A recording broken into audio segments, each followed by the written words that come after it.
Details చూద్దాం. తెలంగాణ భవన్లో BRS BC నేతలు కాసేపట్లో సమావేశం కాబోతున్నారు.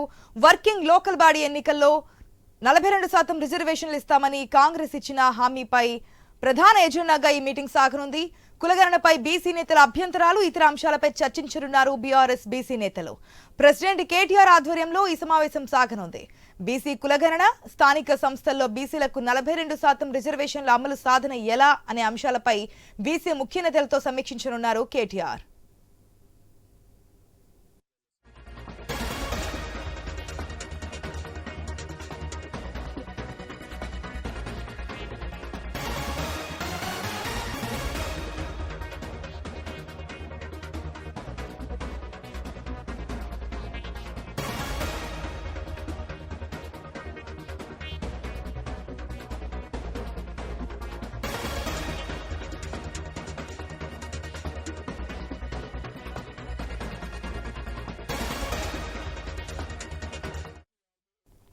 తెలంగాణ భవన్లో బీఆర్ఎస్ బీసీ నేతలు కాసేపట్లో సమావేశం కాబోతున్నారు. వర్కింగ్ లోకల్ బాడీ ఎన్నికల్లో 42% రిజర్వేషన్ ఇస్తామని కాంగ్రెస్ ఇచ్చిన హామీపై ప్రధాన ఎజెండాగా ఈ మీటింగ్ సాగబోతోంది. కులగణనపై బీసీ నేతల అభ్యంతరాలు, ఇతర అంశాలపై చర్చించనున్నారు బీఆర్ఎస్ బీసీ నేతలు. ప్రెసిడెంట్ కేటీఆర్ ఆధ్వర్యంలో ఈ సమావేశం సాగనుంది. బీసీ కులగణన, స్థానిక సంస్థల్లో బీసీలకు 42% రిజర్వేషన్లు అమలు సాధన ఎలా అనే అంశాలపై బీసీ ముఖ్య నేతలతో సమీక్షించనున్నారు కేటీఆర్.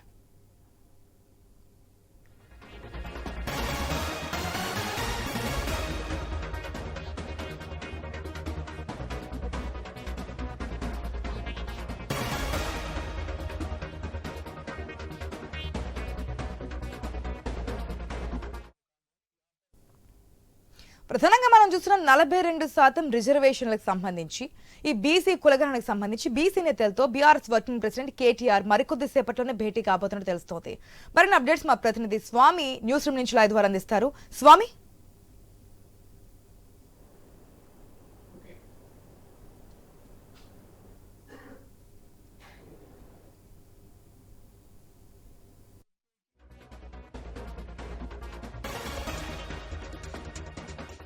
బీఆర్ఎస్ పార్టీ బీసీ నేతల సమావేశం కొనసాగుతుంది. పార్టీ వర్కింగ్ ప్రెసిడెంట్ కేటీఆర్ నేతృత్వంలో కొనసాగుతున్న సమావేశం సంబంధించి రాష్ట్ర వ్యాప్తంగా బీసీ ఎమ్మెల్సీలు, ఎమ్మెల్యేలు, ఎంపీలు అంతా కూడా హాజరయ్యారు. పార్టీకి సంబంధించిన కీలక బీసీ క్యాడర్ అంతా కూడా ఈ సమావేశానికి హాజరైంది.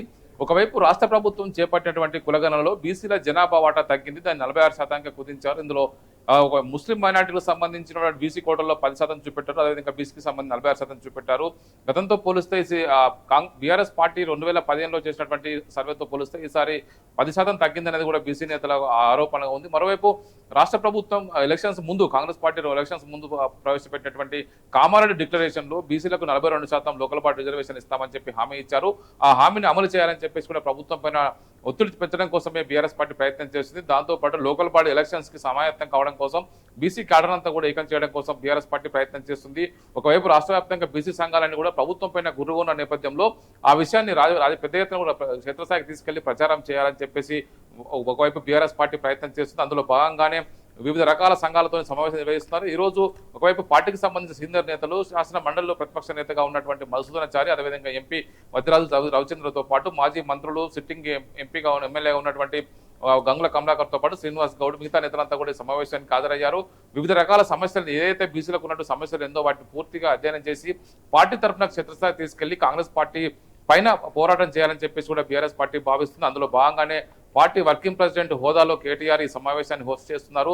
పూర్తి స్థాయిగా బీసీలకు ఉన్నటువంటి సమస్యలు, గత ప్రభుత్వంలో వారికి ఇచ్చినటువంటి పెద్దపీట వేసి వారికి గొర్రెల పంపిణీ కావచ్చు, ఒకవైపు మత్స్యకారులకు చేపల పంపిణీ కావచ్చు, బీసీ బంధు లాంటి కార్యక్రమాలను మేము నిర్వహించాము. కానీ కామారెడ్డి డిక్లరేషన్లో బీసీలకు పెద్ద ఎత్తున వరాలు ఇస్తామని చెప్పినటువంటి కాంగ్రెస్ ప్రభుత్వం వాటిని అమలు చేయకపోగా బీసీలను వంచిస్తుంది, బీసీ జనాభాను తగ్గించి చూపిస్తుంది, వారికి అన్యాయం చేసే విధంగా ప్రయత్నిస్తుంది అనేది కూడా ఒక బీఆర్ఎస్ పార్టీ ఆరోపణగా ఉన్నాయి. వీటిని కూడా క్షేత్రస్థాయికి తీసుకెళ్లి పెద్ద ఎత్తున కూడా పోరాటం చేయాలనే ఉద్దేశంతోనే తెలంగాణ భవన్ వేదికగా ఈ సమావేశం నిర్వహిస్తున్నారు. ఆశ.